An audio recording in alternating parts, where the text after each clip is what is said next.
Coming in from Green Bay, Wisconsin, look who's back on Monday Night Raw, and therefore here on the Raw Recap, Bayley Ding Dong, hello. Ding Dong, hello, everybody. How great did that feel to start tonight with a ding dong? I felt good. Yeah. Yeah, I mean, I enjoy it. I hope people still like when I say it. I don't know if I come off annoying or what. I don't think so. I mean, I think it brings back a cherished time in a lot of fans' hearts. I think Ding Dong Hello, especially based on what was going on at the time when Ding Dong Hello was hitting. You know what I mean? I feel like it brings it back. What a weird time. It was a weird time. It was a weird time. But it was also, it was a weird time going into WrestleMania, right? Because tonight, Becky, part of what she said was that she showed up at WrestleMania and nobody cared that you weren't there. But what was interesting is I thought, reading what I was reading, that a lot of fans really did care. And you not having a WrestleMania match this year, promised and then having it kind of taken away, was a real thing that people cared about and felt you were wronged about. And to see it kind of evolve into what it's evolved into on television is kind of an amazing thing. But for you to come back now with that momentum, how much is that feeling of knowing that was there and then not there kind of in you? A lot. I was honestly pretty emotional coming into work today and knowing that I was coming out here to talk about it. Because I just haven't talked to anybody about it and what I truly felt and how it made me feel to miss that show. Like I said tonight, I don't work just for the big matches. I don't work just for the big spotlights, but it obviously is one of the biggest nights of the year, and we only get so many of those in our career. And I've been lucky enough to have a lot of WrestleManias under my belt, doing a little bit of everything, all kinds of different matches and hosting WrestleMania. But this one I was really excited for, to be back in the tag division. After, having a pretty good run in that gauntlet match with Lyra is something that I was really looking forward to. So to be taken out of it by somebody that I've known since the beginning and somebody that I've really grown up with in this on this path and on this journey, just to see how she's changed, how Becky's changed throughout these years it's annoying and it's disgusting that she has to go to these lengths to get ahead. But it is what it is. I think that it's really sounds cheesy, but for sure, definitely lit a fire under me, and something that I was missing even in my last title reign. I think there was something missing. And I think it's good to have this chip on my shoulder now and to be able to talk about it and to be able to freaking fight from it and to be able to have something to fight for.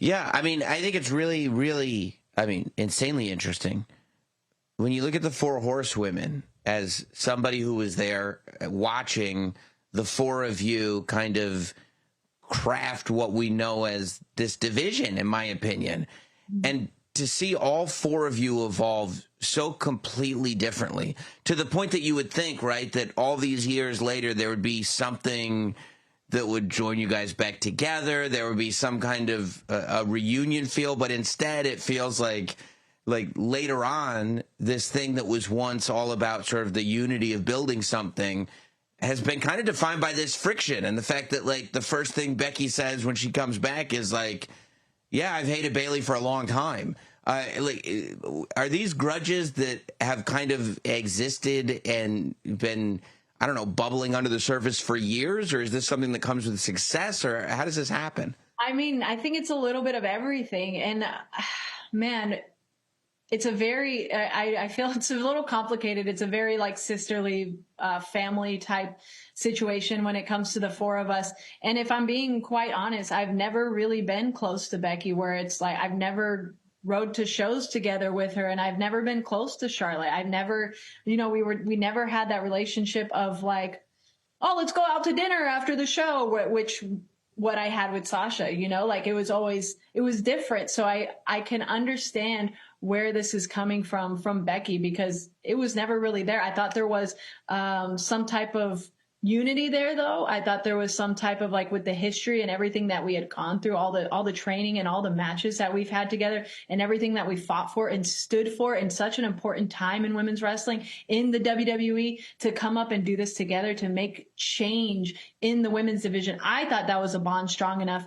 But apparently not. After all these years, she still has some sort of insecurity and something against me that she's still hanging on to and that she still has to lash out on.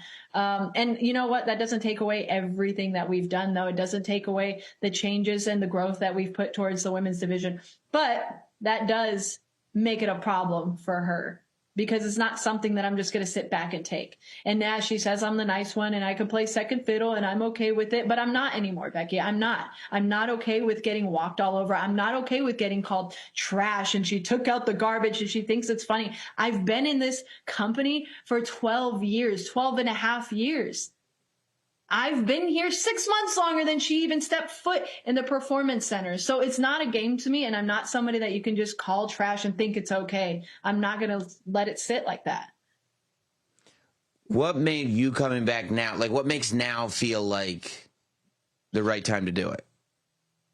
Well, first I had to, my shoulder had to get better. Sure. Yeah, no, you're right. I think, it just, Becky's games have gone too far. Her turning on Lyra that second night was terrible, friggin' annoying and heartbreaking for Lyra. But, I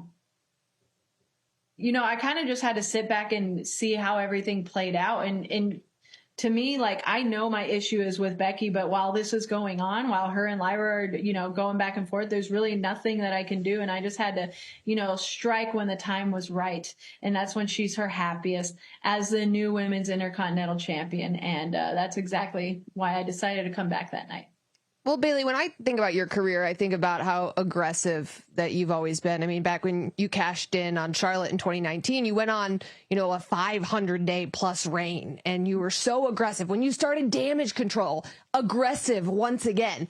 Becky Lynch is acting extremely aggressive right now. So what's it going to take for the aggressive side of Bayley to come back and take that title from Becky?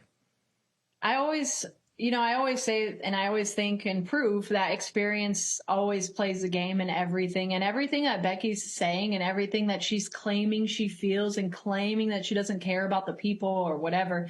I've been through all of these stages. I've gone through the roller coaster of the career. I've been happy. I've been sad. I've been mad. Every single day at this job, you guys know, we feel like every single emotion in one day. Like I know everything that she's going through, and I bet I can name her next step. I bet I know what she's thinking about doing next week in our title match, but she thinks I'm an idiot. She still thinks she's thinking of old NXT Bayley that, she can just jump from behind. She still thinks that I don't know how to stand up for myself. So to me, it's going to take all those all those years of experience and bring out my stone cold DTA attitude and just show her what I can be all about this time around. Know what I'm saying? What? Well, I did want to ask you about Lyra Valkyria, because we saw you two interact backstage tonight on Raw. And, you're someone who always helps everybody out, always lifting up the next generation. But it stood out to me that you didn't reach out to Lyra. You mean after WrestleMania? Yeah, and then you said it was heartbreaking to watch her get taken out by Becky Lynch, but you didn't respond to the text. What's going on? It's not personal towards Lyra, but when I was taken out at WrestleMania, like, me healing and me going through that injury and me watching WrestleMania from home, like, just wasn't about her. Like, everything I was feeling wasn't about her. And as much as I loved the tag team we formed in 2 weeks, 3 weeks, and I really feel like we were on a roll and that people were getting behind us, like, she's incredible. And I really enjoyed, being by her side and being across the ring from her. But what happened at Mania, like, goes beyond that. And she doesn't even know, like, if she thinks she was betrayed by Becky, like, she has no idea what the history's been like between Becky and I, and that goes beyond what you've seen on TV. Like, nobody knows how Becky and I are in the back. Lyra doesn't know. She's still brand new. So it really just doesn't have anything to do with her. And I didn't do it to be mean. But it was just, I just had to be alone at that time. And I think one day she'll see it. I don't know if she'll understand anytime soon. She's still very young, like I said, but I think one day she'll understand.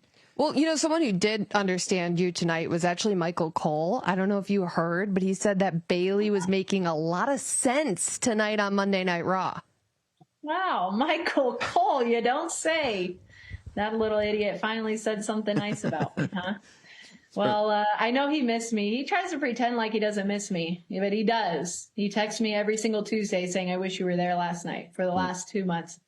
But the thing about Cole is that he's there every single week and he sees everything. He hears everything, and he's been here for a very long time. So he knows snakes when he sees them, and he knows real ones when he sees them. And I think that's what he's seeing out of me right now. So when you were talking about 12 years and all your experience, and in those 12 years, I mean, it's not like it's just been a stagnant 12 years. It's been a pretty remarkable 12 years. I would think that everything that you've ever dreamed of, when you had a side ponytail looking at the world wide-eyed going, what can I accomplish? I mean, from like WrestleManias to championships to literally still to this day having a match that is on a lot of people's top 10, if not top 5 of all time in Brooklyn.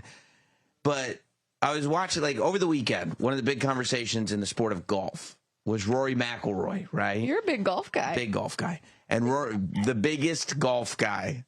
But everybody says that Rory McIlroy, top golf guy. But everybody, they're all saying since Rory McIlroy won the big one, he hasn't been able to find the motivation to keep playing like he used to. He hasn't been able to find the motivation to keep winning. I would think that this exact same thing applies to WWE, whether it's just about winning the big one or whether it's about somebody like you who came in full of dreams that they wanted to come true, and all of those dreams, I would think, have come true. When you find yourself in this position, which maybe you never thought you'd be in, how do you find motivation to still have those massive moments? Because I was kicked off of WrestleMania. Wow. I got taken out from WrestleMania.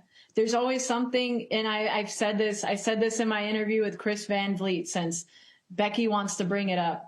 And those are all real feelings. So she can talk about it, she can make fun of it, but that was before WrestleMania. This is post-WrestleMania Bayley. That was pre-WrestleMania Bayley, and we're very different now. But there's always been a chip on my shoulder for the reasons and the everything that Becky has gotten instead of me. Everything, all the pedestals that she's been put on, all the talk shows she's gotten to do, and I'm not embarrassed to talk about it. It's always been a chip on my shoulder, and it's always bothered me. And that's always pushed me to this point up until WrestleMania, when it just knocked me straight to the ground and said, you're still not good enough. And that chip on your shoulder, it's going to win. You're never going to get up from this.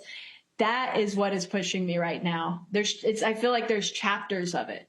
And that's what's pushing me right now. I got to prove them wrong. I got to prove her wrong. I have to prove myself right that I can get to that spot. And I'm going to go through Becky to do it. And I couldn't have thunk of a better person to go through to prove that to the world. When I look at this match, and I've been talking about this on podcasts left and right, that to me, Becky versus Bayley has the potential to be one of those rivalries that defines what the Women's Intercontinental Championship is. As somebody who I think has been at the forefront of championing for championships for women, whether it was a tag team championship, whether it was a championship like the Intercontinental Championship to have in this division. But I feel like when you look at that IC title on the men's side of things, you think of Shawn and Brett, you think of Brett and Perfect, you think of all these, massive sort of rivalries amongst iconic stars. And to me, that's how I start to feel when I think of the idea that Becky and Bayley are fighting for the Intercontinental Championship. And it feels like one of those things that could last forever. Are you looking right now at this in terms of a title? Are you looking at it in terms of what the legacy of this rivalry could do for that title? Or is this simply a personal matter? Well, thank you for saying that. That's really cool to think that people may think like that. I think to me, it's not about the title right now. It's just kind of like a cherry on top, to be honest. As much as I would love to win that title, as much as I would love to win the U.S. Women's Championship title, because those are things I've never done before. Like you said, like I've done a lot, almost everything, but there's 2 brand new titles that I've never won that I wouldn't mind carrying and calling myself one of those champions one day. But I also think that the Intercontinental title for the women, it started off really well. I think the tournament was awesome.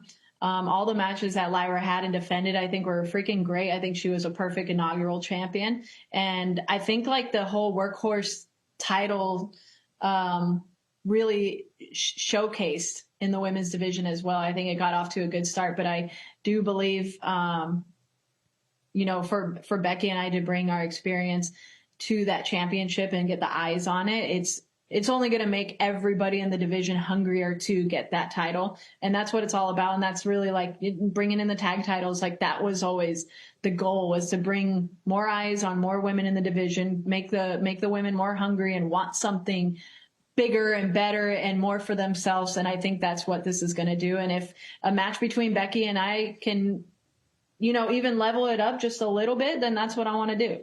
But I'm just here to beat the living crap out of her. And my shoulder's nice and healthy now, so I think the title would fit perfectly. Oh. Look at those arms. Oh, Wow. my gosh. My goodness, you've been busy. My 2 God. months off, baby. Well, I'm not off from working out. Not off from Doesn't look building. like it. Working out. No. Off from idiots like Becky. Oh. Well, now you're back to him. Now you're back to him. The match goes down next week. I can't wait to see a title or no title, just to see what happens when the 2 of you actually get your hands on each other and maybe you forget how to be polite. I think it's going to be great. Bayley, we appreciate you giving us your time and being so generous with it here on a Monday night. And yeah, good luck. I can't wait to see what's ahead. I feel like this is a whole new chapter, like you said. Yeah, crazy. I keep changing the chapters, keep turning the pages in the book. It's amazing. That's what we do. Thank you guys so much. Thank you. She's writing history. Yeah. That's right.